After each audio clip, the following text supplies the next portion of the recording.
Assalamualaikum warahmatullahi wabarakatuh. Halo semuanya, aku Nala. Welcome back to me in another episode. Oke teman-teman, jadi sekarang aku lagi ada di Museum Daerah Kabupaten Gresik Sunan Giri. Dan yang pastinya aku nggak sendirian dong, di sebelahku ada. Halo teman-teman, saya Ina, Satrina Pramesti. Teman-teman pastinya berjumpa lagi ya sama Ina. Dan di sebelah Ina ada. Hai, aku Lala, salam kenal semua.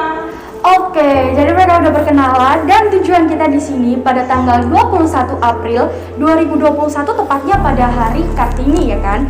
Kita akan berdiskusi membahas tentang anak gadis wanita zaman sekarang yang meneladani Kartini dan berkaca pada sosok Kardinah. Bener banget, berarti sekarang kita mungkin ngobrol-ngobrol biasa aja ya. Karena di sini kan hari spesial. Gimana teman-teman semua tahu nih sosok Kartini itu gimana gitu ya Nal ya. Oke, kalau gitu aku ada sedikit tentang bagaimana Kartini itu ya, dan aku akan Oke, jadi Kartini ini dia adalah sebuah panutan para wanita pastinya, di mana kita pasti tahu bagaimana gigihnya dia, bagaimana cara berjuangnya dia, dan bagaimana dia bisa sampai istilahnya menolak adatnya dia pada zaman itu. Bener banget. Karena di sini kita tahu ya bahwa Kartini itu kayak nolak apa yang harus dia laksanakan dan dibudayakan secara turun-temurun. Dan menurut aku sendiri sih itu hal yang sangat-sangat wow banget. Karena di zaman saat itu juga kan perempuan mungkin ya takut gitu kan ya. Dan di situ juga nggak ada namanya pendidikan mas sekali. Jadi ini merupakan perjuangan dari sosok R.A. Kartini.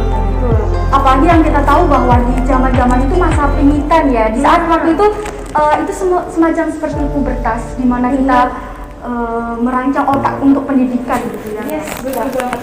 Dengan semua apa yang dilakukan Kartini gini, menurut kalian berdua nih, gimana sih sosok pribadi seorang Kartini gitu? Oke, aku dulu ya yang jawab ya. Oke, sosok pribadi Kartini ya, menurutku dia sangat ambisius sih lebih tepatnya. Ambisiusnya itu karena apa?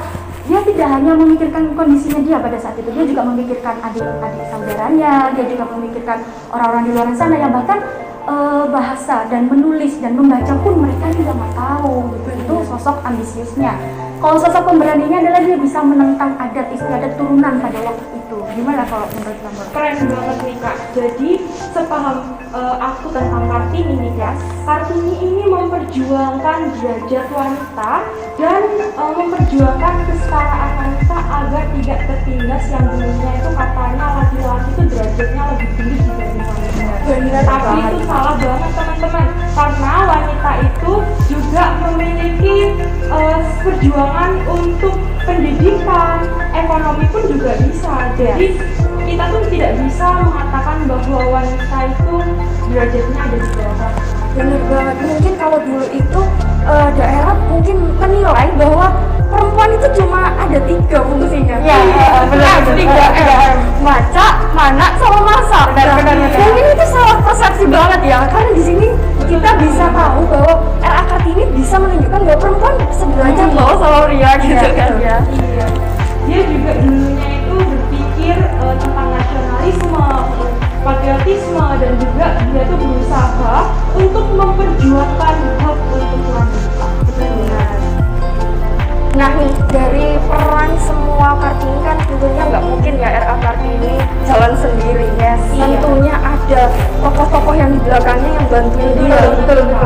Ada yang tahu nggak nih siapa? Nah, sekarang ini yang kita mau bahas ada Kardinal, ada Rukmawati, dan ada Abendon dan Pankol.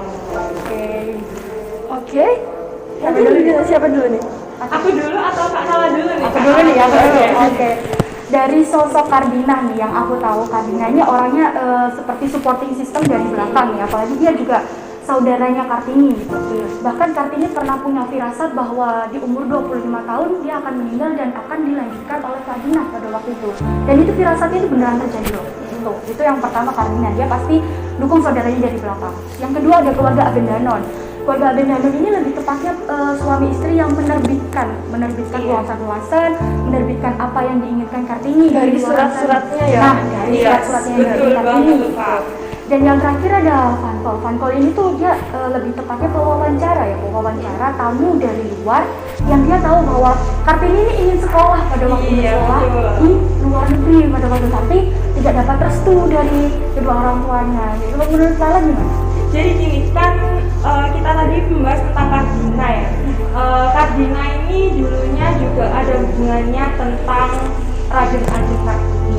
Dan yang tadi aku sebutkan ada Abendanon, itu beliau adalah sosok yang membukukan buku yang kita kenal selama ini, yakni Habis Gelap Terbitlah Terang. Nah, lalu ini banyak orang yang tidak tahu ada yang namanya Asmimpani. Nah, Asmimpani ini adalah orang yang menerjemahkan buku Habis Gelap Terbitnya Terang, teman-teman. Jadi itu harus dicatat dalam catatan teman-teman bahwa ada beberapa tokoh yang terlibat dalam pembentukan buku Habis Gelap Terbitlah Terang. Nah, mungkin banyak banget ya tokoh yang berperan aktif dalam melancarkan tujuannya Kartini. Tapi kalau aku sendiri ya, kayak lebih masuknya itu peran aktifnya ke Kardina deh, adiknya Kartini sih. Karena dia itu kan sosok perempuan yang mungkin nggak kelihatan ya, orang-orang zaman sekarang mungkin nggak pada tahu ya siapa sih Kardina. Padahal juga kan Kardina itu juga orangnya berperan banget dalam mewujudkan cita-citanya Kartini. Dari dia itu melakukan pendidikannya anak-anak pribumi zaman dulu. Terus habis itu dia juga membangun sekolah pribumi, dan dia juga memfasilitasi rumah sakit. Iya, selain itu Kak, Kardina ini juga membangun perpustakaan bersama Seskarto. Keren banget sih Kak. Perpustakaan besar ya. Iya. Jadi Kardina itu memiliki angan-angan agar anak-anak pemuda zaman dahulu itu tidak buta baca, dan juga anak zaman dahulu itu masih terisi akan pendidikannya. Iya. Jadi secara nggak langsung Kardina ini membuat apa yang dicita-citakan Kartini setelah meninggalnya Kartini, dia jalankan, dia lanjutkan dengan Inspirasi ya, benar, inspirasi banget. Dan lalu nih, apa yang udah dilakukan sama tokoh-tokoh ini pastinya ada cobaan-cobaan ya, rintangan yang mereka hadapi sampai terwujudnya cita-cita mereka sampai saat ini. Jadi dulu itu RA Kartini itu sebelum ditentang oleh Kartina, dulu itu RA Kartini ditentang oleh Belanda bahwa pendidikan itu hanya sampai 12 tahun untuk kaum perempuan. 12 tahun. 12 tahun. Sedangkan kita sekarang ini udah zaman merdeka. Iya betul kan Kak? Kita umur 16 tahun masih bisa sekolah. Jadi dulu itu waktu umur 12 tahun itu Raden Ajeng Kartini ini ditentang oleh Belanda untuk kaum perempuan ini tidak bisa melanjutkan pendidikan. Berarti disuruh langsung menikah ya? Iya betul. Yang tadi booming kata 3M itu kan, itu sekarang harus dihapus teman-teman, karena itu udah tidak berlaku di zaman sekarang. Bener banget. Kalau sekarang umur 16 tahun udah menikah, jadi menikah dini dong. Iya. Malah dijugain sama tetangga. Iyalah. Oke, aku mau nambahin dari Kak Lala yang tadi bilang bahwa dia diperangi oleh Belanda. Selain itu dia juga diperangi oleh kakak tirinya. Kakak tirinya laki-laki yang namanya Raden Mas Slamet. Oke.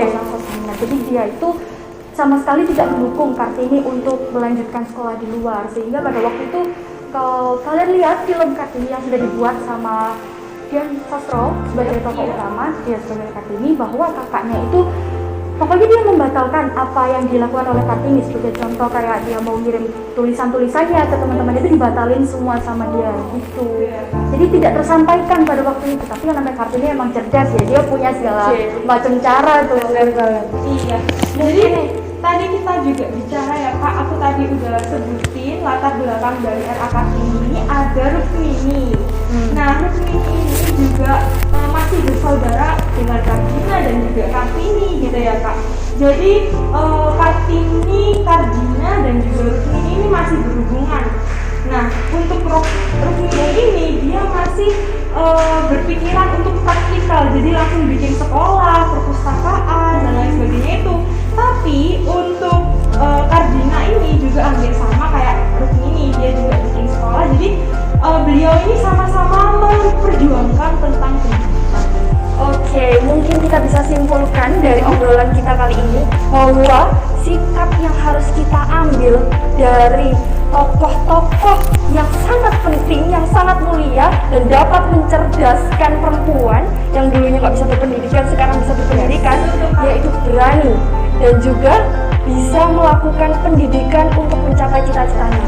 Yes, betul banget. Manfaatkan ya, manfaatkan harimu untuk berpendidikan, jangan sia-siakan waktu.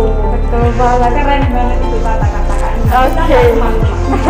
Mau nambahin juga, jangan malas belajar. Udah, benar. Harus dari sini belajar sebanyak mungkin, Betul cari banget. informasi, cari pengalaman supaya kalian itu juga merasakan gimana sih perjuangannya Kartini yang dulunya itu nol ya, nol banget di bawah Iya, banget betul sampai banget. bisa seatas ini. Bahkan udah familiar ya, Iya, wanita betul. berpendidikan, bahkan Iya. dia memiliki informasi yang banyak lebih dari lelaki itu juga ada. Nah, jadi untuk kamu wanita, apalagi sekarang pada hari Kartini, kalian jangan putus asa. Sekarang kalian harus tetap semangat dan tidak ada kata bahwa wanita itu lemah, teman-teman. Oke.